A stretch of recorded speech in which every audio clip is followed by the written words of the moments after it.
Olá, olá, sejam muito bem-vindos. Então, hoje não consegui fazer o direto às 3 da tarde, como foi prometido, mas estou aqui como prometido, na mesma, porque o importante é o que é importante e o que é prioritário. E isto era prioritário. Aconteceu assim um acidente na minha cozinha, por causa de uma prateleira, então eu tive que estar a tratar disso. Atrasou um bocadinho o almoço e tal, e então atrasou aqui o direto. Mas estamos aqui, já limpei a casa, já arejei a casa, eu já tomei banho, já dei as minhas caminhadas de manhã e estou cheia de energia. Olá Catarina, boa tarde. E então, hoje vamos falar sobre o quê? Hoje vamos falar sobre amor próprio. Já sabem que à terça e à sexta eu faço direto no Instagram, ao sábado eu faço direto no Facebook. E tenho sempre uma temática durante a semana, que são temáticas que estão diretamente ligadas com o quê?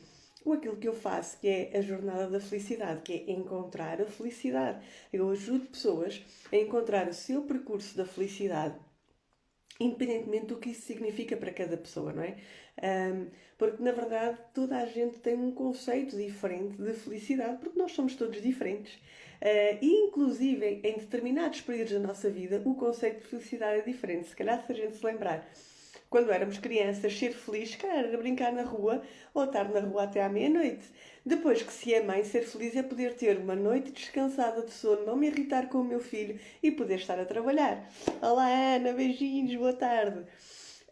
E se calhar quando nós somos mais velhos, não é? Quando a idade avança, se calhar ser feliz é ter alguém ao meu lado que me ouça, poder fazer a minha caminhada no jardim, e não me preocupar, por exemplo, com as minhas finanças.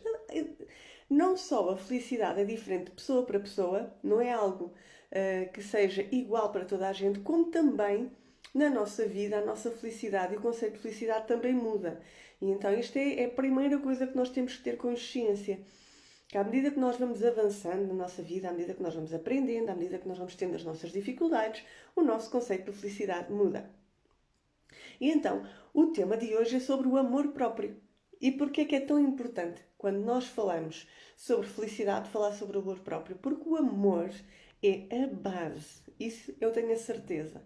Hum, Se calhar há outras pessoas que têm outros conceitos, não sei, mas aquilo que eu sei do trabalho que já tenho feito com dezenas de coaches, em centenas de sessões, é que efetivamente a emoção e o sentimento de amor está na base. Porque é o sentimento e a emoção que nos faz vibrar mais alto, que nos dá maior alegria, mais clareza, mais paz, não é? Obviamente, se nós estivermos constantemente em sentimentos de, por exemplo, e de emoções de frustração, de medo, de ódio, de certeza que não vamos estar felizes. Agora, se estivermos envolvidos em amor, de certeza que vamos estar felizes. E por isso é que é importante falar sobre este tema do amor próprio. E então, eu trago aqui duas partes nesta live, está bem? Primeiro, quero falar sobre os pilares do amor próprio. Isto foi algo que eu fui estudando, foi algo que eu fui vendo e foi algo que efetivamente para mim fez muito sentido. Então eu organizei estes pilares porque tem resultado comigo, tem resultado com as pessoas que eu ajudo. E efetivamente, quando eu identifico nas pessoas com quem, sei lá, eu faço formação, que são meus mentores, nos livros que eu leio, alguns deles estão presentes num livro, alguns outros estão presentes noutros, já há autores que também os abordam desta forma holística, então para mim faz muito sentido. Então a primeira parte eu vou falar sobre os pilares. E a segunda parte eu vou falar sobre o percurso de sair, lá está, das emoções menos boas, não é? Do medo e do ódio, que é o extremo, é o outro polo, não é? Até ao amor, não é? E porquê é que é tão importante chegar do medo do ódio até ao amor? Para além de ser esse caminho da felicidade, quando nós encontramos o amor, quando andamos à procura do amor, o amor começa com o amor próprio. Se eu não conseguir perceber à minha volta como é que eu construo amor aqui dentro, muito dificilmente eu vou conseguir empurrar lá para fora, ok? Então, é isto que nós vamos fazer, sobre aquilo que eu vou falar nesta live, são estes dois pontos, está bem? Então, no primeiro, nos pilares do amor próprio.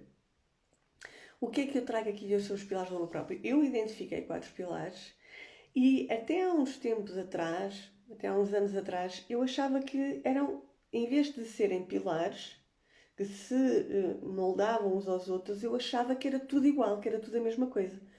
Eu achava que uns eram sinónimos de outros. E se calhar vocês também, ou se calhar tu também pensas assim. Mas depois, à medida que eu fui lendo sobre esta temática, que fui explorando esta temática, porque não há nada que eu não vos traga, que eu não tenha testado em mim, que eu não tenha experienciado e que não tenha tido um impacto comigo e também com as pessoas com quem eu trabalho de um para um e também nos workshops, quando faço workshops mais impactantes. Portanto, aquilo que efetivamente eu identifiquei é que, apesar deles se influenciarem uns nos outros, estes pilares do amor próprio, eles não são sinónimos. Eles são quase como simbióticos, quando nós vimos uma simbiose, não é? Uns ajudam os outros e quanto mais um ajuda um, mais o outro se ajuda, e isto é um ciclo que depois acaba por nos levar ao amor próprio. Então, quais são esses pilares? Identifiquei 4. A autoestima, o autocuidado, a autoconfiança e a autoimagem. E se calhar assim, mas amor próprio não é autoestima. Mas autoimagem não é autoestima. E na verdade não é. Na verdade não é. Eu não tenho mais razão do que ninguém. Isto é o que faz sentido para mim. Eu vou-te passar isto e espero que faça sentido e que te vá ajudar. De certeza que não é por acaso que estás a ver esta live. E quero agradecer imenso a quem está aí. Digam-me um olá e de onde é que me estão a ver e como é que me conheceram. E já sabem, se durante esta live que me estão a ver quiserem colocar questões, coloquem que eu vou respondendo, está bem? Estou cá para isso. É quase como se fosse uma conversa aberta. Eu vou iniciar o tópico e depois, se pelo meio tiveres alguma dúvida que queiras colocar, força. Então, começando pelo pilar da autoestima. Então, a autoestima é a forma como eu me estimo. É a forma como eu sou gentil comigo mesmo. Se nós imaginarmos que o, o, com uma criança, não é? Por exemplo, com o nosso filho, é a forma como eu estimo o meu filho. É a forma como eu lhe transmito amor, é a forma como eu cuido dele, é a forma como eu perdoo aquilo que ele faz, é a forma como eu estimo, não é? E esta autoestima está muito relacionada, obviamente, com a autoimagem, com o autocuidado e com a autoconfiança, sem dúvida alguma. Quanto mais eu me cuido, mais eu me estimo. E quanto mais eu me estimo, mais eu quero cuidar. Quanto mais eu me estimo, melhor imagem tenho sobre mim mesmo. E quanto melhor imagem tenho sobre mim mesmo, ou mim mesma, melhor eu me estimo. Quanto mais autoconfiança, quanto mais confiança eu tenho sobre as minhas capacidades, sobre aquilo que eu sou nas diferentes áreas da minha vida, também mais me estimo. E quanto mais me estimo, mais confiança eu tenho no meu valor, não é? Então, obviamente que elas se alimentam umas às outras. Mas ter autoestima não significa ter autoconfiança. Ou ter uma boa autoimagem. Ou ter, por exemplo, um autocuidado. Eu posso, por exemplo, ter um autocuidado, vamos imaginar, e ter um cuidado brutal naquilo que é a minha saúde, e ter um autocuidado, por exemplo, dentro daquilo que eu partilhei há uns dias, numas imagens, sobre o autocuidado segundo a Organização Mundial de Saúde. Portanto, eu cuido da minha saúde, eu faço exercício físico, eu como bem, mas posso não me estimar interiormente, nos meus sentimentos, nos meus relacionamentos. Apesar de eu me cuidar bem, e ter esse autocuidado, eu posso fazê-lo porque simplesmente odeio as minhas pernas. Faz sentido? E portanto eu não me estimo. Eu posso ter muito autocuidado, mas posso não estimar o meu corpo. Eu posso, por exemplo, ser muito autoconfiante no meu trabalho, sei que sou extremamente produtiva, sei que efetivamente eu dou tudo, que as pessoas, tenho um reconhecimento brutal dentro da empresa onde eu trabalho, ou tenho uma empresa, e ter confiança nos meus skills todos, mas posso não me estimar enquanto mãe. Achar que aquilo que eu faço enquanto mãe não vale nada. Faz sentido para vocês? Sim. Digam isso assim, se não, está bem? Senão eu aprofundo aqui um bocadinho mais. Então, a autoestima é a forma como eu me estimo. Houve algo que eu ouvi uma vez numa meditação que para mim fez todo sentido, que é a capacidade de ser gentil comigo própria. Não é? A capacidade de eu ser gentil. de eu perceber, de eu ser empática ou empático com o que se passa cá dentro, com a minha personalidade, com as minhas capacidades, com o meu corpo, capacidade de ser gentil, capacidade de ser empático comigo mesmo. Obviamente que se eu não for empático comigo mesmo, se eu não for gentil comigo mesmo, eu não consigo aumentar o meu amor próprio.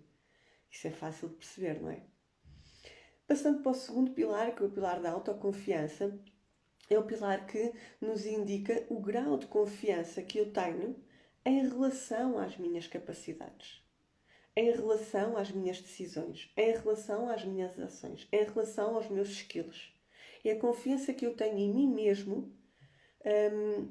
sobre aquilo que eu posso fazer, aquilo que eu sei fazer e aquilo que eu quero fazer.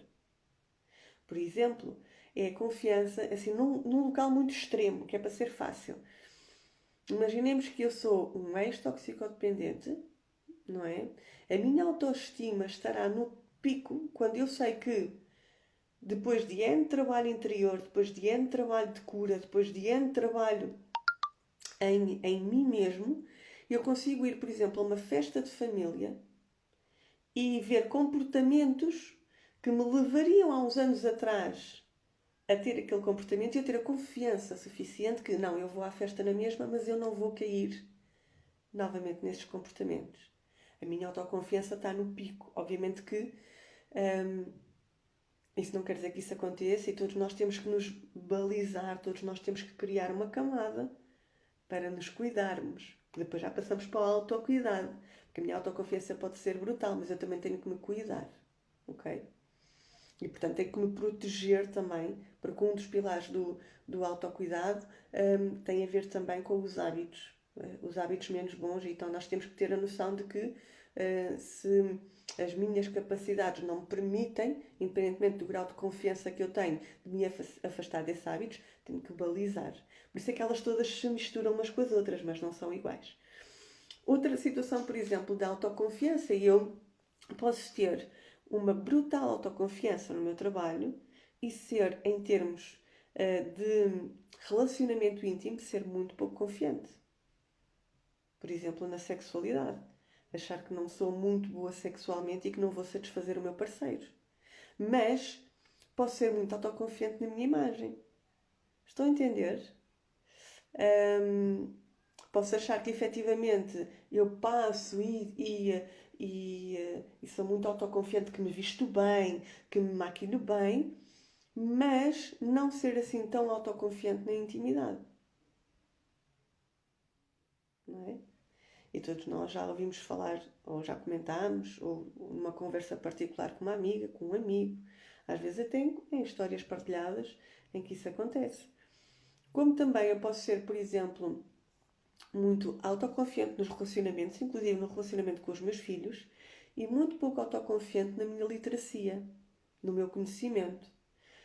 Por exemplo, eu dizer assim, que eu sei cozinhar muito bem, os meus filhos adoram a minha comida, os meus filhos adoram passar tempo comigo, o meu marido ama-me extremamente, temos uma relação íntima brutal, eu sou muito autoconfiante naquilo que é o meu núcleo familiar, mas, no entanto, o meu filho vem da escola e põe-me uma dúvida e eu digo, ai, ó filho, eu não sei. É melhor perguntar ao teu pai porque eu não sou muito bom nisso. Ou, por exemplo, ai, eu queria muito aprender um curso novo, mas agora é tudo online, eu não me dou bem com essas ferramentas. Não é? Portanto, a autoconfiança normalmente acompanha em todas as áreas, mas pode não acompanhar. Pode haver umas áreas em que eu sou mais confiante do que outras. E isto trabalha-se, a autoconfiança trabalha-se também. Já vou dar algumas dicas práticas para poderes trabalhar sobre isso. Passando para o outro pilar, que é o pilar da autoimagem, é a forma como eu me vejo. E não é só a forma como eu me vejo ao espelho, é a forma como eu me vejo. Se vocês quiserem uma analogia, se eu fosse outra pessoa, é a forma como eu julgo a outra pessoa. A forma, por exemplo, como eu julgo o meu marido. Não é? Se eu fosse o meu marido, era a forma como eu julgava o meu marido. É a forma como eu vejo o meu marido. Agora, se eu passar isso para a autoimagem, é a forma como eu me julgo. É a forma como eu me vejo. E tem sempre aqui um julgamento inerente. Ou, normalmente tem, e quando começamos a trabalhar nesta autoimagem, tem tendência para esse julgamento baixar o nível e dar-nos só o julgamento, dar-nos um ponto de situação e consciência, mas não trazer as crenças limitadoras em relação a mim. A forma mais fácil de perceber é que a autoimagem tem a ver com a forma como eu me vejo ao espelho, mas não é só, não é? Mas, por exemplo, a forma como eu me vejo ao espelho, isso influencia o quê? A minha autoconfiança, sem dúvida alguma, e a minha autoestima, não é? Porque se eu me vejo feia, gorda, com celulite, a ficar velha, que sempre com olheiras nos olhos, sei lá, com um cabelo que nunca consigo fazer nada dele, atenção, isso é a imagem que tu tens de ti própria. O teu marido ao lado pode dizer assim: tu estás fantástica, estás melhor do que quando eu te conheci. Mas tu lá dentro é assim que te sentes, é a imagem que tu tens sobre ti próprio, não é? Ou sobre ti próprio. E quando nós aumentamos esta autoimagem, quando nós trabalhamos positivamente nesta autoimagem, a nossa autoconfiança aumenta e a nossa autoestima também, como é óbvio. E por último, o autocuidado, que é a forma como eu me cuido. E normalmente é através do meu cuidado que eu vou também aumentando a minha estima, a minha confiança, porque são todas as ações que eu faço para cuidar de mim. Mas lá está, a forma, o motivo pelo qual eu me cuido é fundamental. Porque eu posso cuidar de mim porque odeio o meu corpo, eu posso cuidar de mim porque não quero parecer burra, eu posso cuidar de mim porque não quero perder o meu marido. E por isso é que a autoestima, a autoconfiança e a autoimagem também têm que ser trabalhadas ao mesmo tempo, porque o motivo tem que ser o motivo certo. Eu cuido-me porque quero ter uma autoimagem minha mais positiva, porque quero aumentar a minha autoconfiança e porque me quero estimar mais, quero ser gentil comigo, quero me aceitar melhor. E quando nós trabalhamos estes pilares, é quando o amor próprio cresce, não é? Exemplos práticos, rotinas diárias de autocuidado. O que é que tu fazes? E não é só o creme da cara ou a limpeza dos dentes de 6 em 6 meses. Isso também é autocuidado, mas vai muito mais além. Quanto tempo tiras para ti por semana para estar em silêncio? Quantas vezes tu escreves num diário sobre aquilo que tu sentes? Quanto tempo tiras para treinar? Quanto tempo tiras para parar e perceber como está o teu corpo? De autoanalisares e perceberes como é que está a tua saúde. Porque no autocuidado tem o conhecimento médico, ou seja, a informação válida médica sobre o que é saúde, tem o autoconhecimento, tem o exercício físico, tem a alimentação, tem os hábitos, os bons hábitos em vez de os maus hábitos, o descanso, não é? E a medicação ou a suplementação, ou o que quiserem chamar, orientada por um profissional ou por um especialista, de forma atenta. E isto não fui eu que escrevi, isto foi algo trabalhado e criado pela Organização Mundial de Saúde. Portanto, são formas de eu cuidar de mim, da minha saúde, não é? E nunca esteve tão presente como agora. E agora, qual é o motivo porque eu faço isto? Porque queres amar-te mais? Porque queres ser mais gentil contigo? Ou porque simplesmente queres ser melhor para os outros? Não queres cair no julgamento alheio? Isto é muito importante que esteja bem definido, também. Então, as rotinas, estamos a falar de rotinas, dicas práticas. Quantas vezes por semana meditas? Por exemplo, a que horas vais para a cama? Como é que tu escolhes a tua roupa? É de manhã à pressa? Ou é, por exemplo, à noite, quando estás a pensar como te queres sentir? Quantos hobbies tens que te dão prazer? Tudo isto faz parte de dicas super importantes para aumentar. Dicas como, por exemplo, visualização e frases, autoafirmações inspiradoras. Por exemplo, eu chegar-me ao pé de um espelho todos os dias e dizer assim: eu vou-me visualizar da forma como eu acho que sou mais bonita. E apesar de ainda não estar lá, eu vou chegar lá, eu já sou bonita e vou-me cuidar para ser ainda mais bonita, para me sentir ainda mais, não para os outros, mas porque eu quero ter uma melhor autoimagem, quero ter uma melhor autoconfiança. Ou então chegar ao espelho todos os dias e dizer assim: eu amo-te, tu és linda, tu és perfeita, tu és uma boa mãe. Isto não quer dizer que nós não possamos melhorar. Claro que podemos melhorar, mas ser gentil connosco próprias e aceitar é o primeiro patamar para podermos deixar crescer o amor próprio. Se nós estamos em resistência, isto é a mesma coisa com um casal. Por exemplo, se nós estamos constantemente a discutir, não há espaço para o diálogo. E para quê? Para acertar o relacionamento. Nós só podemos acertar o relacionamento quando nós fazemos assim, ok, parou. Já não posso mais com estas discussões. Vamos falar. Diz o que é que tu sentes. Diz o que é que tu não gostas em mim. Diz como é que queres melhorar. Diz-me como é que tu te sentes em relação àquilo que eu faço. E o outro depois diz, eu faço isto.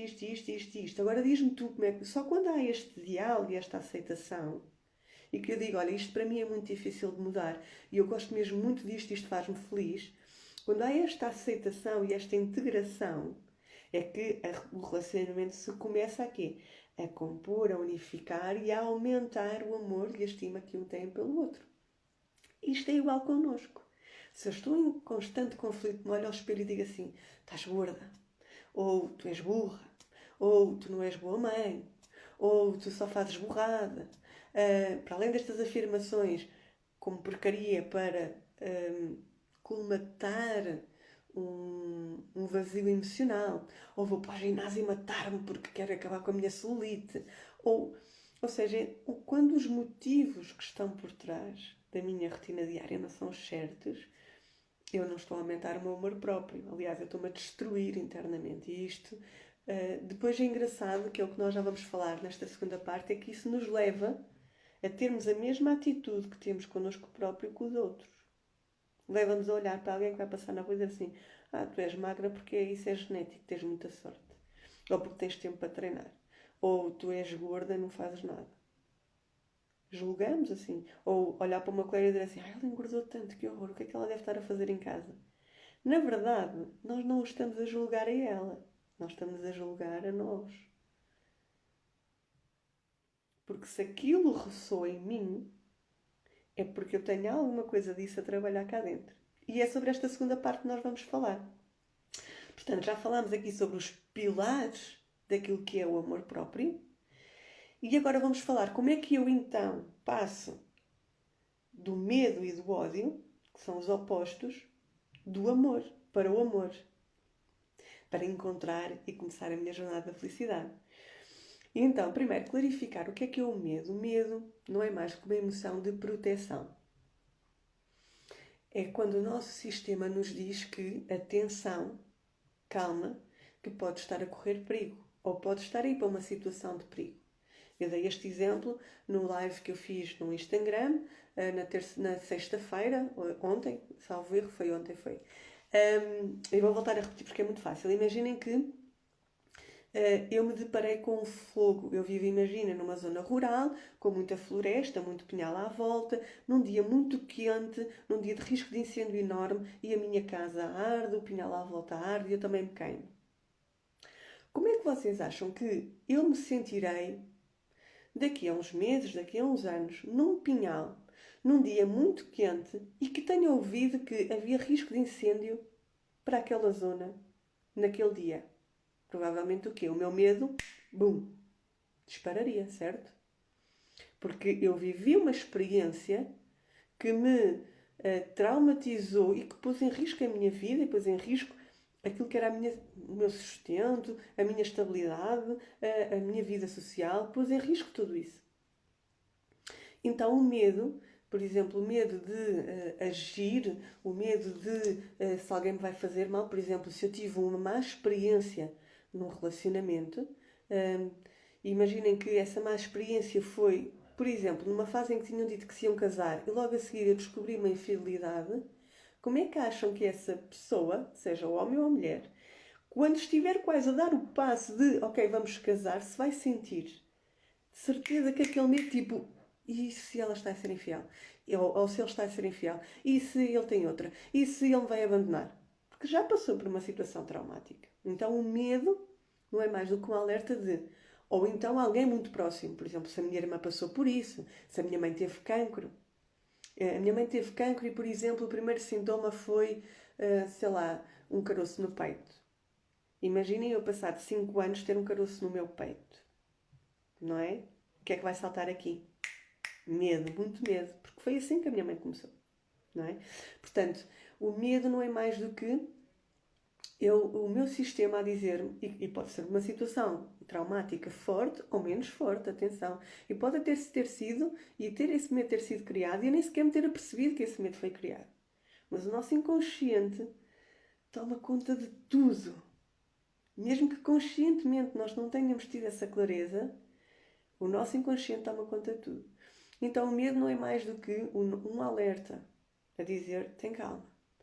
Quais são as consequências do medo? Normalmente, que é o que acontecia se, por exemplo, eu estivesse aqui numa selva e visse um leão. O que é que ia fazer? Fujo, escondo-me, retalio. Se tivesse uma arma, disparava. Porque estou com medo. Porque a minha sobrevivência está em causa. Pode ser a minha sobrevivência física, mental, emocional, espiritual. E então, quando eu estou com medo, é assim que eu faço. Por exemplo, imaginemos que eu estou numa situação em que eu vou para um emprego novo. Vou a uma entrevista de trabalho. É um bom exemplo. Olha, eu vou a uma entrevista de trabalho. E eu fui despedida do meu último emprego, onde eu achava que ia ficar a minha vida toda, não é? Provavelmente eu vou com muita ansiedade e com muito medo. E conscientemente eu posso logo afastar. E já, atenção, eu faço recrutamento. É sempre ongoing. Eu recruto, eu entrevisto, já experimentei N modelos de entrevista, N modelos de dinâmicas, por exemplo, ou de uma entrevista dinâmica. Já experimentei montes de coisas. E há situações em que eu noto perfeitamente que é, tu estás a afastar-me, estás com medo. Por exemplo, acontece que está na entrevista e tal, fazemos uma proposta, então, olha, temos isto para ti, de repente, não sei, tenho que falar com o meu namorado ou tenho que falar com o meu marido porque esses horários já não sei. Mas nota, por exemplo, uma das coisas que eu faço é enviar logo as condições básicas de trabalho. Horário, vencimento, benefícios extra. As regras principais. Para quê? Para eu saber que quem vem à entrevista já sabe aquilo e se vem é porque está disposto a aceitar aquelas condições. Mas de repente, a meio da entrevista, salta ali qualquer coisa e diz: não sei, ou pensava que ia ganhar mais. Mas tipo, já lá estava no teu e-mail, tu recebeste quanto é que ias ganhar. Estão a perceber? Provavelmente essa pessoa não tem consciência de que é o medo a falar mais alto. E porquê é que é o medo? Provavelmente não passou por uma experiência muito boa numa das condições ou numa das situações que lhe foi exposto agora ali na entrevista. Olha, vais ter que fazer isto, vais ter que fazer aquilo, ou vais ter que lidar com isto, ou vais ter que lidar com aquilo, e de repente, como ela já passou por essa experiência num trabalho anterior e não foi bom, afasta. Afasta. E às vezes acontece que retaliam. E é perfeitamente normal. Isto acontece nos nossos relacionamentos, isto acontece no nosso trabalho, isto acontece com o dinheiro. Isto acontece com o dinheiro, por exemplo. Imagina que tu conseguiste juntar dinheiro para umas férias e entretanto estavas super animada para as férias e de repente acontece uma cena que é bates com o carro e o teu carro vai para a sucata. Então já não vais poder ir de férias e vais utilizar esse dinheiro. Qual é a sensação que tu vais ter quando juntares da próxima vez dinheiro? Nem te apercebes. Mas vais olhar para o dinheiro e provavelmente o que vai acontecer vai saltar uma sensação de medo e vais gastar o dinheiro. Porque se tu tiveres ali o dinheiro, como na última vez que tiveste ali o dinheiro, tiveste um acidente, vais associar o ter ali o dinheiro com o acidente. Inconscientemente. Então fazes o quê? Torras o dinheiro. E nem te apercebes. E depois começas a ter estas crenças, nunca consigo gastar dinheiro, nunca consigo juntar dinheiro para as férias, eu gasto tudo, acontece-me sempre alguma coisa e isto influencia diariamente a nossa vida, ok? Então isto é o medo. O ódio. O ódio é quando nós repelimos ou quando nós percebemos que os valores e as crenças do outro lado não são congruentes com as nossas. E agora, nós, quando é sobre o amor próprio, também temos esta luta entre o consciente e o inconsciente. Por exemplo, eu saber que, um exemplo rápido, eu quero emagrecer e preciso de emagrecer porque não gosto do meu corpo, mas, eu digo isto conscientemente, mas inconscientemente chego à noite com uma fome brutal e tive uma discussão e a primeira coisa que eu vou fazer é vou ao armário das bolachas. E é assim que nasce a relação de ódio. Não é congruente. os valores do meu inconsciente, que vai tentar colmatar emocionalmente algo que não está equilibrado, não é congruente com aquilo que eu penso conscientemente. Oh, Ana, muito obrigada! Muito obrigada, Ana. Então, como não é congruente, os valores não são congruentes, eu crio um relacionamento de ódio. Comigo mesmo. Comigo mesmo. Por exemplo, acontece tantas vezes. Ando super cansado do trabalho, da vida, seja o que for. E de repente tenho um projeto brutal para apresentar e eu sei que aquilo é a oportunidade única. Mas o meu inconsciente, que regula a minha sobrevivência, o meu equilíbrio emocional, que filtra com as experiências passadas, o meu ego, a determinada altura vai acontecer de começas a trabalhar em frente ao computador sobre aquele projeto e adormeces. Começas a trabalhar em frente ao computador aquele projeto e não te vêm ideias, bloqueias, só te apetece chorar. E o teu consciente diz que esta é a oportunidade da minha vida. E o teu inconsciente diz, vai com calma. E o que aparece aqui? Ódio. Porque os valores não são congruentes, não é? E quando eu tenho consciência disto, a magia é que quando eu começo a ter consciência disto e começo a parar... Então é só dizer isto. Ok, diz-me o que é que és. Explica-me o que é que estás a sentir. Fala comigo para eu perceber porque é que isto me está sempre a acontecer. Isto aconteceu há relativamente pouco tempo, malta. Olha, eu estive a acompanhar uma série de marketing digital que eu quero mesmo fazer, e vocês viram que eu já estou a lançar o meu curso online, eu quero mesmo chegar a muita gente, mesmo as minhas sessões de coaching, uma das bênçãos foi que desta pandemia foi que eu pude passar tudo para o online, então eu posso fazer as sessões em qualquer lado, as pessoas já se habituaram, aliás, acaba por ser mais intenso porque as pessoas estão normalmente num sítio onde se sentem protegidas, na sua casa, não há aquela situação de vou para fora, estou de férias, a gente consegue otimizar muito mais. Não há cenas no caminho tipo, atrasei-me porque ia no carro para ir ter contigo e apareceu um acidente. Deixa de haver, há outros desafios, mas foi muito bom. E então eu quero explorar isto do marketing digital, da parte online, e estou a fazer. E estava a fazer uma maratona de marketing digital e era à noite, porque aquilo era um brasileiro que estava a fazer e, portanto, com os horários e com o fuso horário era à noite. Adivinhem lá o que é que acontecia. 40 minutos da maratona e o que é que me acontecia? Quando dava conta, adormeci. Quando dava conta, adormeci. Então, eu tive que parar ao segundo dia e comecei a ver no dia a seguir, de manhã, fresquinha, quando a minha força de vontade está ali no auge. Mas tive que parar e perguntar assim, porque é que me está a acontecer? E apercebi-me, estou com medo. Estou com medo de me lançar. Estou com medo do que pode vir aí. Estou com medo do trabalho que isto me pode dar. Estou com medo de não conseguir gerir o meu tempo. Estou com medo do que as outras pessoas vão pensar se eu começar a ganhar muito dinheiro. Estão a perceber? Isto tudo saltou. E agora, neste momento, eu olho para aquilo como: uau! Isto é o que eu estou a sentir lá dentro. Agora, diz-me, como é que eu te posso ajudar? Como é que eu, em vez de passar para uma relação de ódio que era fogo, tu és mesmo preguiçosa, és mesmo parva, tens esta oportunidade de estar a ver que é isto e adormeces? Não tenho tempo para isto, estou tão cansada que não tenho tempo para isto. E entrar numa relação de ódio, não é? Passei a entrar numa relação de gentileza, autoestima. Ok, explica-me porque é que te estás a sentir assim e como é que eu te posso ajudar a melhorar. Isto não acontece só no amor próprio, também acontece com outros.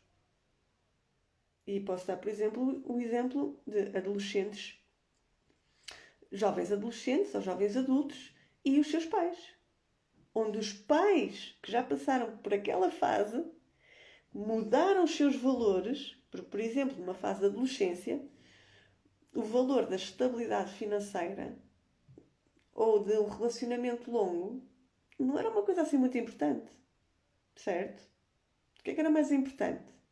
Desafio, reconhecimento, reconhecimento dos seus pares, não é? E então eu pergunto assim, diversão, lazer, não é? E acontece muitas vezes situações conflituosas. Porquê? Porque não se apercebem que a única coisa que está a acontecer ali, naquela...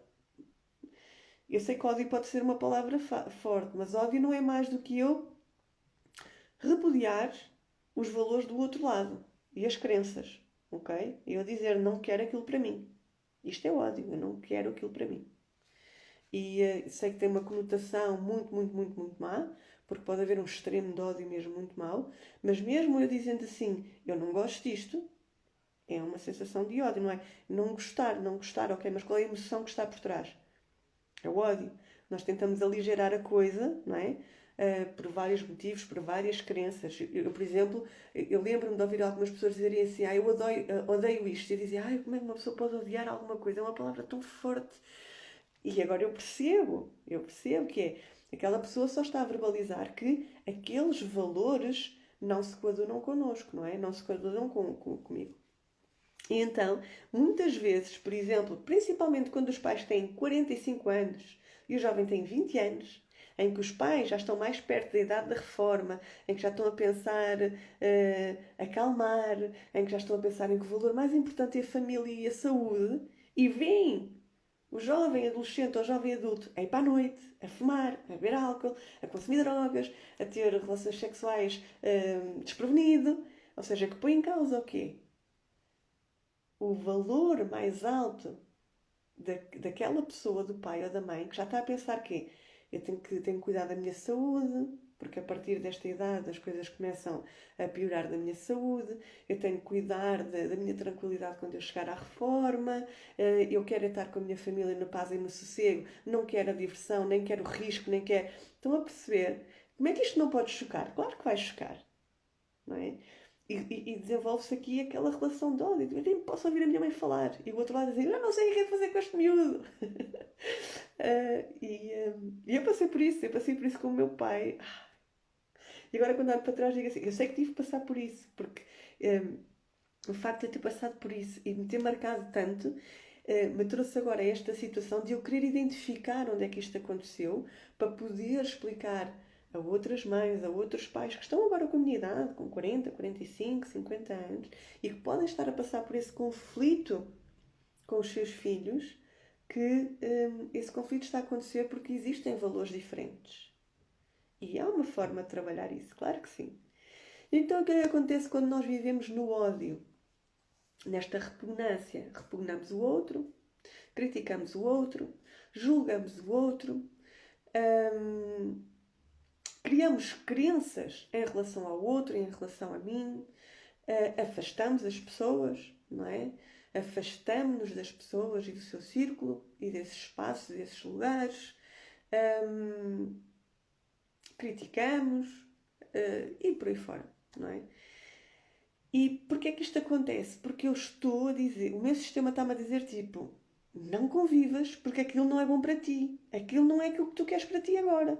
Se tu vais conviver muito, tu ainda vais querer aquilo para ti. E agora aquilo não é bom para ti. Ok? E então passamos para esta fase de repúdio, de afastamento, de chegamos ao cúmulo também, chegamos ao extremo também, tal e qual como acontece no medo, de podermos querer aniquilar. E aniquilar não quer dizer só matar, mas, por exemplo, apagar aquela pessoa da minha família, alienar aquela pessoa da minha família ou da minha vida. E todos nós já sabemos de casos de jovens que fugiram, de pais que abandonaram os filhos, que, sei lá, marido e mulher que se divorciaram.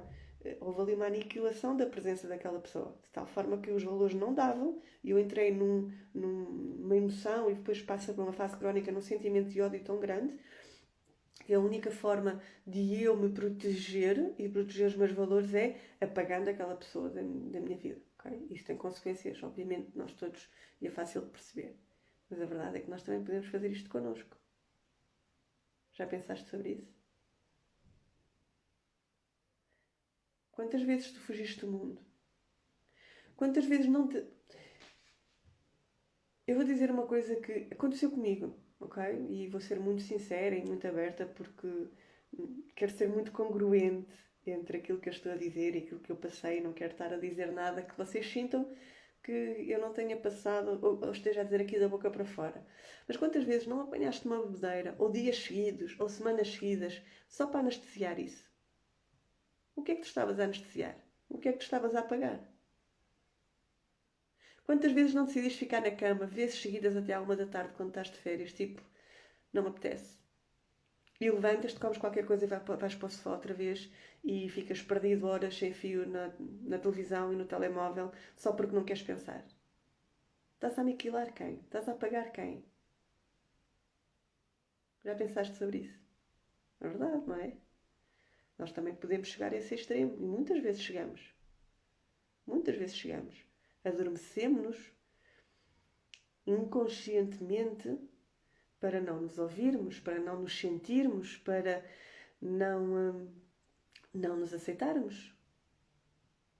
E é este sentimento, esta emoção de ódio, não é?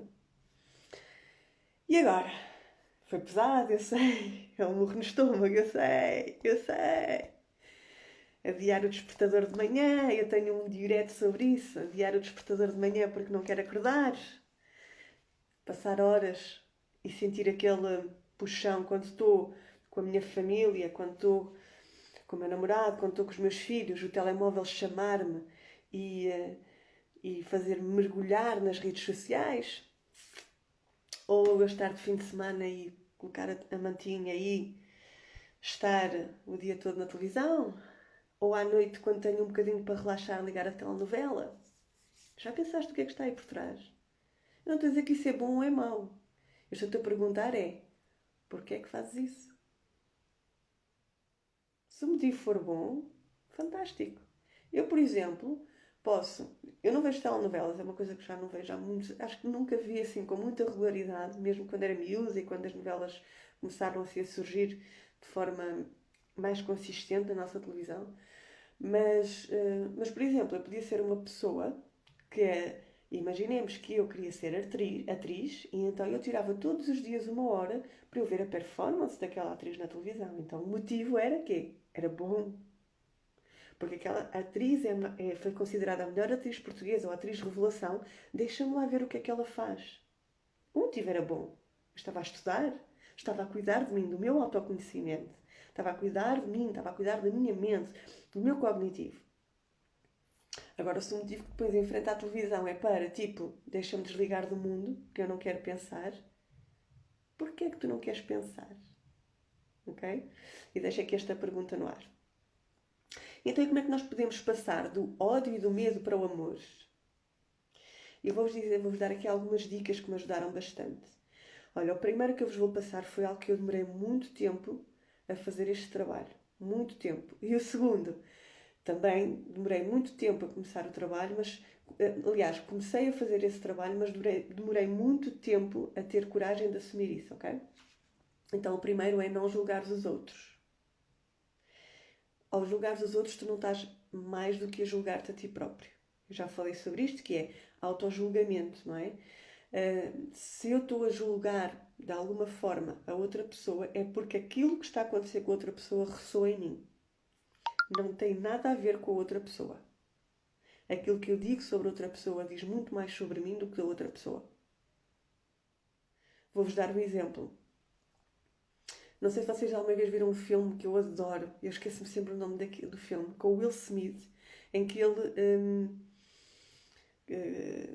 na década de 80, salvo erro, tem muitas dificuldades na vida porque ele tinha uma vida boa, entretanto houve um crash qualquer em termos financeiros, ele tinha investido numas máquinas que depois ninguém comprou, a mulher depois separou-se e passou aí por montes de cenas. E então decidiu investir, começou a estudar para ser investidor na bolsa, para ser corretor. E nos Estados Unidos, Nova Iorque, é de loucos, como é óbvio. Então ele começou devagarinho, viveu em albergues com o filho, viveu na rua com o filho, no metro, etc. E quando conseguiu ter a sua própria casinha, ele estava a pintar a casa e ele ia ter uma grande entrevista de trabalho, ele estava super feliz. Ia ter uma grande entrevista de trabalho e estava a pintar a casa. E, entretanto, ligam-lhe à escola porque o filho teve uma cena muito má, já não sei se era de saúde, se que era, acho que sim, o filho tinha estado doente, tinha-se passado uma cena, então ele teve que ir buscar o filho. E depois, quando estava a vir para casa, ficou retido e quando olhou para o relógio, era a hora da reunião. Ele estava com o cabelo pintado de branco, com a roupa de pintor e a cheirar mal. Mas sabem o que é que ele fez? Ele foi à entrevista na mesma. E toda a gente que o viu entrar Até me estou a emocionar. Toda a gente que o viu entrar naquele prédio, daquela forma, inclusive os outros candidatos, olharam para ele e afastaram-se e fizeram um julgamento tipo: como é que tu estás aqui assim apresentado? Porque, na verdade, para ele, o importante não era a apresentação dele. Na verdade, o importante era chegar lá dentro e dizer porque é que ele era bom para aquilo. E os outros todos focaram-se no aspecto. E pensem lá porquê. Porque para os outros, ser bem-sucedido era ter um fato e uma gravata vestida. E passar essa imagem de sucesso. Para ele, ser bem-sucedido com tudo o que já tinha passado era poder ser verdadeiro, trabalhador e entregar o que era preciso. Então, o julgamento que aquelas pessoas fizeram sobre ele diz muito mais em busca da felicidade. É isso, Aida, é isso, é isso. Obrigado, obrigado, é isso, obrigado. Então, para ele, o importante era estar lá e dizer o que tinha a dizer. Tanto que foi brutal. A forma como ele deu a volta àquele contexto e explicou a situação em que ele estava a viver. E foi aceito. E foi aceito por causa disso. Se calhar se tivesse sido engravatado, não tinha conseguido. Mas conseguiu porque ele foi congruente. Mas aquilo que eu vos quero dizer é, os outros julgaram-no não porque... não por causa dele. Os outros julgaram por causa de si mesmos. Porque a imagem que eles têm, ou que eles tinham, era que para ser bem sucedido, era preciso estar de fato e gravata e bem apresentado. Estão a perceber? Então, quando nós julgamos os outros, diz muito mais sobre nós do que dos outros. É muito importante que a gente comece a deixar de julgar os outros para deixarmos de nos julgar a nós próprios, para aumentarmos o nosso nível de autoestima, ser gentil. Então, a forma mais rápida é deixar de julgar os outros. E isto foi uma coisa que eu talvez já há 10 anos que falo sobre isto, que eu gostava muito de não julgar os outros, que eu fazia julgamentos muito rápidos, que apesar de eu ser uma pessoa que lidava muito bem com os conflitos e era muito boa mediadora de conflitos, que sentia que era muito empática com as pessoas, quando estava sozinha fazia esse julgamento. E eu só consegui resolver isto quando eu percebi que eu não estava a julgar os outros, eu estava-me a julgar a mim. E quando eu me apercebi disto, fez-se faísca. E foi muito mais fácil. E às vezes dou para mim a dizer assim: ah, pois porque... E depois assim: pois, mas se calhar aconteceu isto porque há alguma coisa mais por trás. Às vezes, em situações críticas e limites, ainda dou por mim quase a fazer um julgamento, ou às vezes até faço. Mas depois tomo consciência, se não for naquele momento, é passado, porque aquilo depois fica a ressoar, já não há forma. Quando nós vemos a primeira vez, já não há forma de nós deixarmos de ver isto sobre este prisma. Quando nós ouvimos falar que julgar os outros diz muito mais sobre mim do que sobre os outros, já não há forma de voltar atrás, ok? A segunda dica tem a ver com congruência. Ser fiel a ti próprio. Ainda hoje estava a ouvir um podcast de manhã, porque eu ouço vários podcasts durante o dia, enquanto estou a fazer as minhas tarefas. É uma forma educacional também que eu encontrei, para além da leitura, para além da formação. E gosto mesmo muito de ouvir podcasts, ouvir outras pessoas falarem sobre esta temática. E por acaso eles estavam a falar sobre isso e foi algo que também comecei a trabalhar há bastantes anos, mas demorou a ter resultado. Mas eu não desisti e continuei a trabalhar e continuei a trabalhar. E quanto menos julgamentos eu fazia sobre mim, mais resultados eu tinha nesta área. Que é, diz a tua verdade, não o que os outros querem ouvir. Eu dava por mim, por exemplo, quando tinha uma situação crítica para resolver, ou em que eu sabia que tinha errado, como eu queria tanto agradar os outros, eu dava por mim, no meu trajeto, por exemplo, de casa para o trabalho, a pensar como é que eu ia embelezar aquele meu erro. Ah, mas eu fiz isto porque determinada pessoa disse-me aquilo e eu depois fui ver além e realmente estava assim, mas não me apercebi que isso tinha acontecido dessa forma. Estão a perceber? Quando na verdade foi tipo, olha, desculpa, não sabia que, que era assim. Da próxima vez faço melhor. Por exemplo, também me acontecia de estar muito chateada com uma pessoa, não é?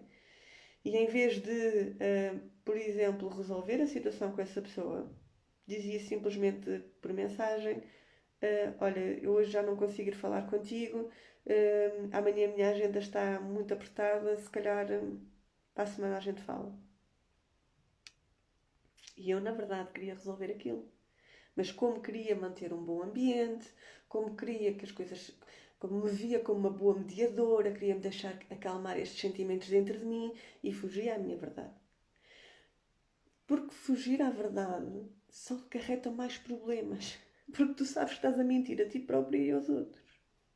Entendes? Por exemplo, alguém te diz assim: olha, preciso mesmo da tua ajuda e tu não queres dar a tua ajuda. Mas como tu tens a crença de que tu não consegues dizer que não a ninguém, tu vais dizer que sim. E depois vais chegar a casa e vai acontecer uma cena qualquer assim, pois, eu fui para ali, fui ajudar e agora chego a casa, tenho isto tudo para fazer, já não tive tempo para fazer para mim, nunca tenho tempo nenhum para mim. Percebes como é que isto afeta a forma como tu te estimas, a forma como tu, a imagem que tu tens de ti próprio, de ti própria? E com isto eu não quero dizer que nós tenhamos que ser aquela sinceridade parva e idiota, sem querer fazer julgamentos de que eu vou dizer e que te vou magoar. Porque há várias formas de dizer, ok? É dizer, por exemplo, se alguém, tu não queres dar a tua ajuda porque efetivamente tens coisas para fazer em casa. Assim, olha, hoje efetivamente não me dá muito jeito porque eu tenho coisas para fazer também em casa. Se for amanhã dá mais jeito, ou se for amanhã dá-te jeito. Ou por exemplo, olha, eu não me importo ir aí, mas depois tu queres me vir ajudar a mim? Estão a perceber? Sem magoar, sem ser fútil, sem ser drástico. Como por exemplo, quando isto chama-se. Há pouco tempo fiz uma formação sobre produtividade e nós chamamos isto de engolir sapos. Engolir sapos. Como por exemplo, tenho uma situação, uma conversa para ter com alguém, não é? E eu não ouvi a conversa. E eu começo a conversa a dizer: olha, antes de mais aquilo que eu quero dizer é que, pá, eu não gostei. Pá, posso ter sido eu que tenha feito um julgamento mau em relação a isso. Mas se eu reagi de alguma forma que a ti te tenha magoado, foi porque efetivamente eu não gostei. E por isso é que eu quero falar contigo, porque eu não quero que esta situação fique aqui muito tempo. Pá, tu vais dizer aquilo que tens para dizer, eu vou dizer aquilo que eu tenho para dizer, vamos tentar perceber porque é que tu fizeste isto e porque é que eu fiz aquilo. Continuo a ser uma boa mediadora de conflitos, engulo o sapo porque me custa admitir que eu também tive uma reação menos boa, mas está feito. É uma leveza. E eu sou congruente. Eu digo que não gostei, sou congruente com aquilo que eu senti. Mas não magoa a outra pessoa. Ou, por exemplo, alguém dizer que, sei lá, imagina que tens um relacionamento com o teu marido e ele diz que não te gosta de ver de mini saia. E tu adoras andar de mini saia. Não é? E tu aceitas não andar de mini saia. Tu não és congruente contigo própria. Contigo próprio. Ou o corte de cabelo. O teu marido diz que só te adora ver de cabelo comprido e tu adoravas poder experimentar um corte curto.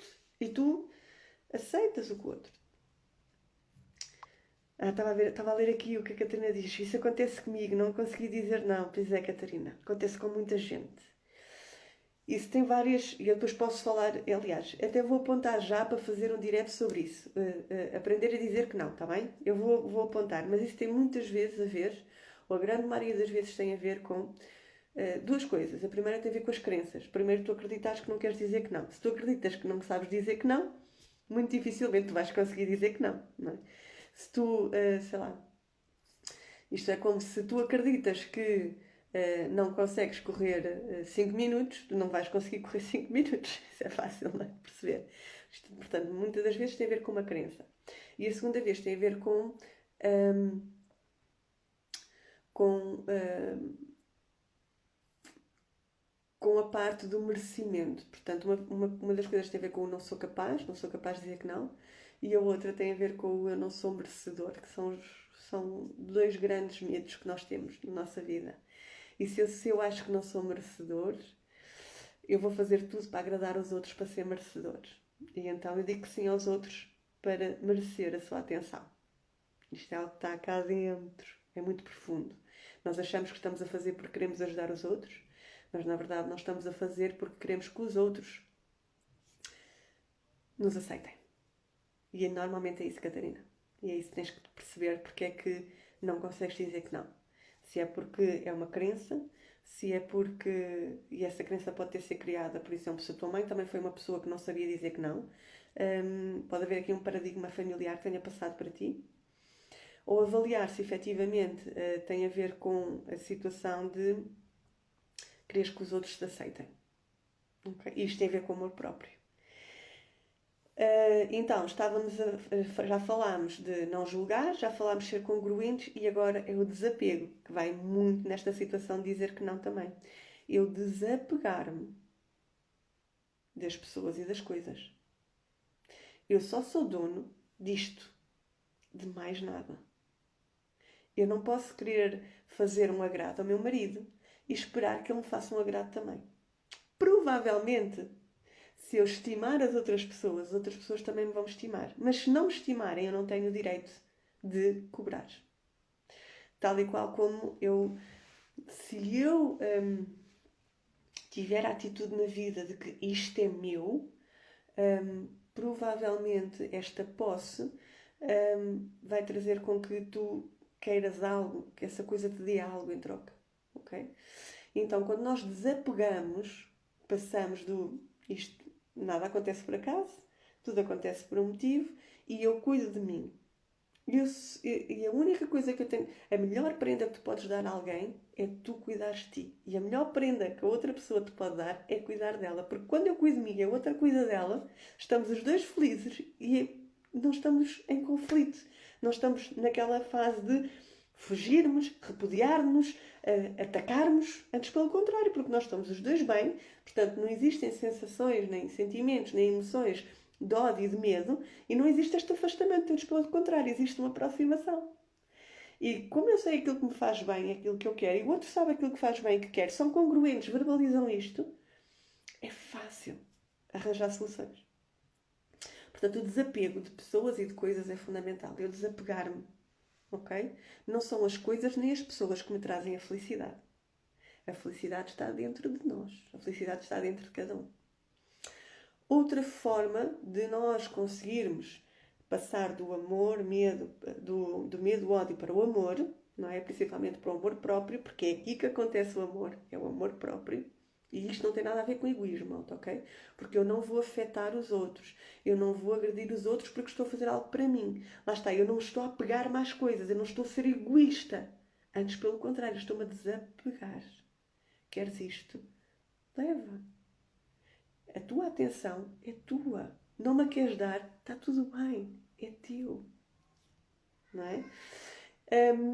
Qual é outras formas? Temos, dentro das formas de autocuidado, a meditação, as afirmações empoderadoras, a visualização, o tempo da pausa e do lazer, são formas de nós diminuirmos a resistência interna. Diminuirmos a frustração, diminuirmos a raiva. Isso permite-nos ganhar espaço para outras coisas, ok? Portanto, também existe aqui estas formas de autocuidado, são muito importantes. E depois é mudar as crenças, não é? Acreditar que eu me amo, acreditar que eu sou bonita, acreditar que eu sou capaz, acreditar que eu mereço. Mudar as nossas crenças internas. É um trabalho também que eu faço de um para um e é muito interessante esta mudança. E é isto. Portanto, assim de forma muito resumida, falámos sobre os pilares do amor próprio e como é que cada um influencia, e dei-vos algumas dicas práticas sobre isto, não é? E depois, como é que eu posso, com esses pilares, construindo esses pilares na minha vida, imaginando que o amor próprio é uma mesa que precisa de pernas e que nós estamos a pôr as pernas para a mesa sustentar e ser sustentável, é como é que eu então vou pondo perna a perna para sair do chão. Segundo esta analogia, o ódio e o medo está no chão e eu quero elevar a minha mesa para vir para o amor e ponho uma base, e ponho mais uma base, ou ponho uma perna, mais outra perna, ponho um pilar para conseguir levantar esta mesa, não é? E como é que eu faço esta passagem? E as dicas práticas também. Espero que este direto vos tenha ajudado muito, está bem? Espero mesmo que tenha ressoado aí qualquer coisa e que alguma coisa tenha estado dentro de ti que te ajude a clarificar o que se passa dentro de ti nesta busca da felicidade. Porque se me estás a ouvir, eu sei que estás à procura da felicidade. Porque eu só faço conteúdo que esteja relacionado com isto, com a felicidade, com o crescimento pessoal, para termos uma vida plena e feliz. Portanto, eu comecei estes lives há 2 anos, julgo, ou há 1 ano e 9 meses, talvez. E desde que comecei a fazer estes lives, teve sempre a ver com isto. Teve sempre a ver com encontrar mais felicidade, encontrar alegria na vida, ser mais produtivo, estar apaixonado por aquilo que nós fazemos. E isso no final do dia é quê? É ser feliz, não é? É nós termos uma expectativa da nossa vida e a realidade ser igual ou superar. Portanto, ser feliz é a minha realidade ter superado a minha expectativa. Ou e ter igualado a minha expectativa, pelo menos. E isto é que é ser feliz, não é? Porque se eu tenho a expectativa, eu gostava muito de ser rico. E continuar pobre, o que é que vai acontecer? Eu não vou ser feliz. Ou eu gostava muito de encontrar o amor da minha vida. E nunca encontrar, o que é que vai acontecer? Vou ser infeliz. Quando encontro o amor da minha vida, o que é que acontece? Sou a pessoa mais feliz do mundo. Portanto, é isto que está aqui em causa. É como é que eu supero a expectativa da minha realidade, não é? E é esse o trabalho que eu faço de um para um. E para iniciares este trabalho, eu criei um curso muito, muito, muito especial, com muito carinho, que é um curso extremamente acessível, são 23 euros, é 18 euros mais IVA, são 23 e pouco, 23 euros. Que se fores à minha página do Hotmart, se fores à minha página, ao meu site, www.sonianascimentocoach.com, a meio da página está lá a comprar curso, reencaminha diretamente para o carrinho, fala sobre o que é. São 10 episódios, está bem? Inicialmente eram 7, mas eu coloquei mais 3, que é o primeiro passo para clarificares tudo isto, para saberes quem tu és, para saberes onde é que tu estás, para saberes o que é que tu queres, para saberes o que é que são estes pilares da, da felicidade. Hoje falámos sobre os pilares do amor próprio, lá falo sobre os pilares da felicidade, que são 4 pilares, também já falei nas minhas lives sobre isso. E portanto eu sei que estás à procura disto. Se eu sei, obrigada, é mesmo muito bom ouvir-te. Oh, obrigado eu, Catarina. Se tu queres efetivamente dar o primeiro passo, pode passar por comprar esse curso ou pode passar por marcares uma sessão online, sem qualquer compromisso, gratuita se quiseres, para eu te poder ajudar de um para um, está bem?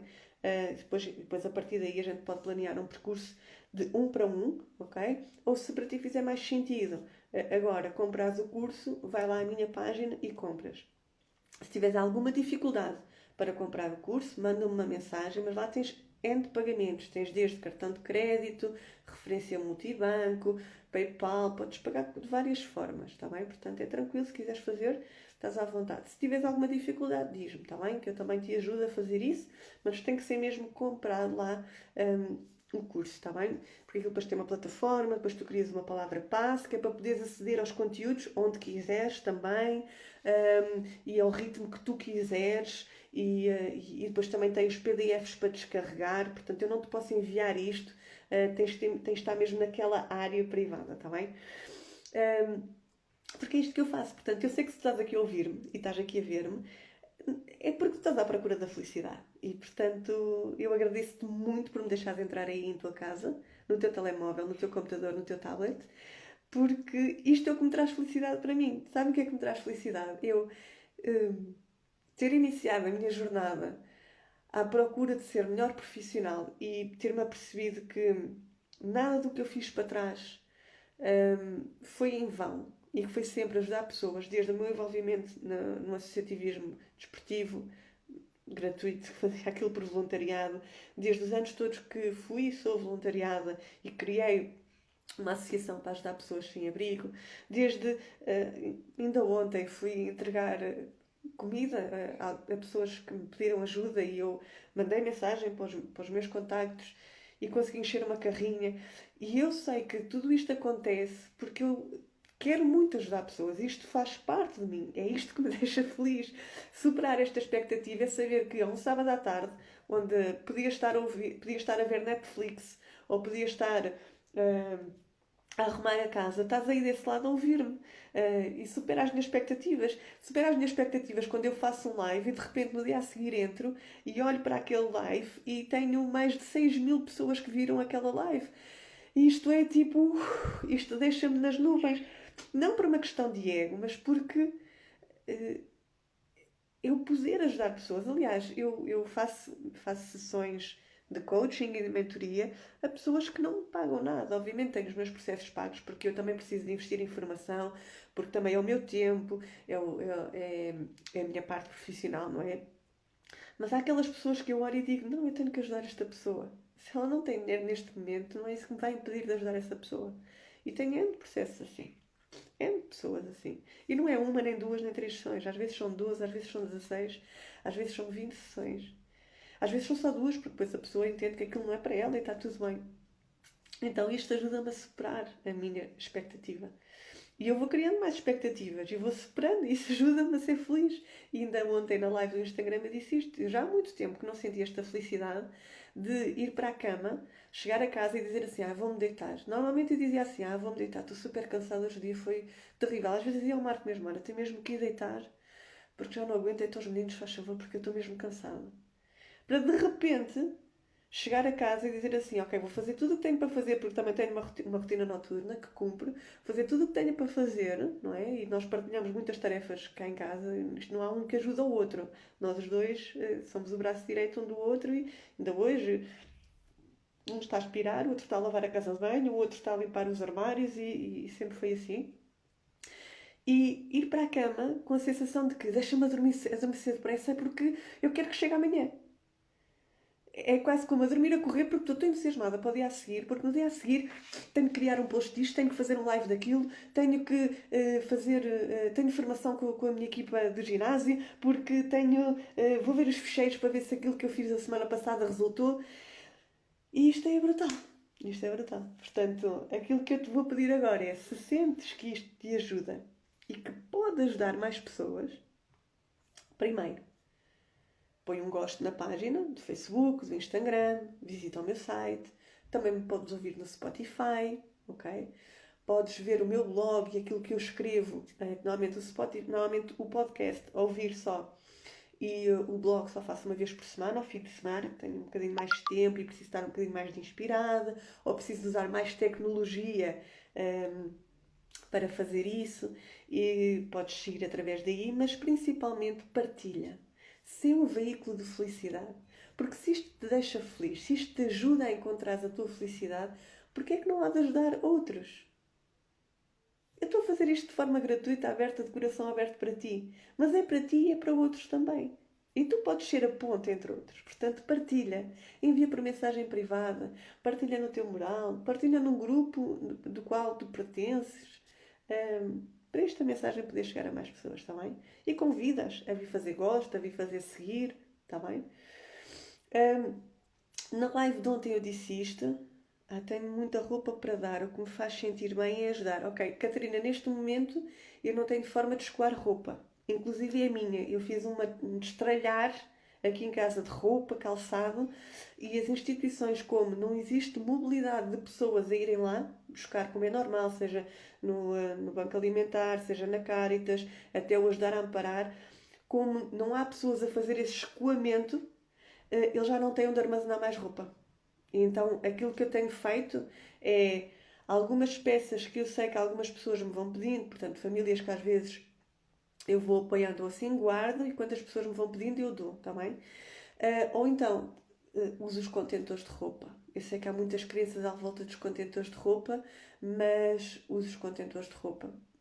Porque efetivamente aquilo que eu acredito é que sim, pode haver muita gente lá e tirar, mas também se vão a tirar é porque precisam, independentemente se é para vender ou se não é, não interessa. Mas também sei que há contentores que são bem cuidados e que a recolha é feita regularmente e que fazem chegar essa roupa a outras pessoas que precisam, ou então usam para reciclar a roupa, os tecidos, para fazer nova roupa, e também é um cuidado ecológico que aqui está. Portanto, Catarina, aquilo que eu te posso dizer é: faz um post a dizer que tens roupa deste e deste tamanho, deste e deste género, quem é que precisa, por exemplo, no grupo de Viseu, e vês se tens alguma reatividade. Se não tiveres, podes telefonar para uma ou duas instituições que conheças para entregar, porque neste momento eu ainda tenho a minha garagem cheia de roupa do Bora Lá e que vou tentando, fui guardando algumas coisas melhorzitas e que à medida que me vão pedindo vou dando, mas tem sido difícil escoar. Porque as pessoas durante esta pandemia não podem andar a circular, não podem ir buscar e portanto também não se consegue escoar a roupa, está bem? E é isto que eu tinha para vos dizer. E foi tão bom, não foi? Acho que foi das minhas lives mais longas, porque eu queria condensar aqui os 2 episódios do Instagram aqui para o Facebook. Porque eu decidi também começar a fazer no Instagram aquilo que fazia no Facebook, porque sei que haviam pessoas que... Primeiro havia pessoas que me tinham pedido, e sei que há pessoas lá que também me querem seguir. mas não queria perder este elo aqui com o Facebook, que foi onde eu tive o primeiro boom desta área de coaching e desenvolvimento pessoal e continuar-vos a entregar esses conteúdos. E é isto que eu vou fazer, está bem? Portanto, terça e sexta tenho live no Instagram, ao sábado faço live no Facebook. Não é por veres uma que não podes ver outra, antes pelo contrário, porque às vezes quando nós voltamos a ouvir os conceitos, por isso é que eu ouço os podcasts muito, ok? Para ouvir outras pessoas a falarem sobre as mesmas coisas, ou para ouvir aquelas pessoas que eu já ouvi falar sobre as mesmas coisas, vai criando integração, depois vem um insight, depois vem outro, depois lembro-me de outra situação e vai ajudando na integração destes conceitos, está bem? Malta, bom fim de semana. Ser feliz todos os dias. Ser feliz todos os dias. E vemo-nos, se quiserem, amanhã no YouTube, que é outro sítio onde eu vou passar a fazer lives também, porque o material lá fica mais organizado. E então eu vou também fazer esta passagem para o YouTube também. E sejam muito bem-vindos. Beijoca grande e até amanhã ou até para a semana.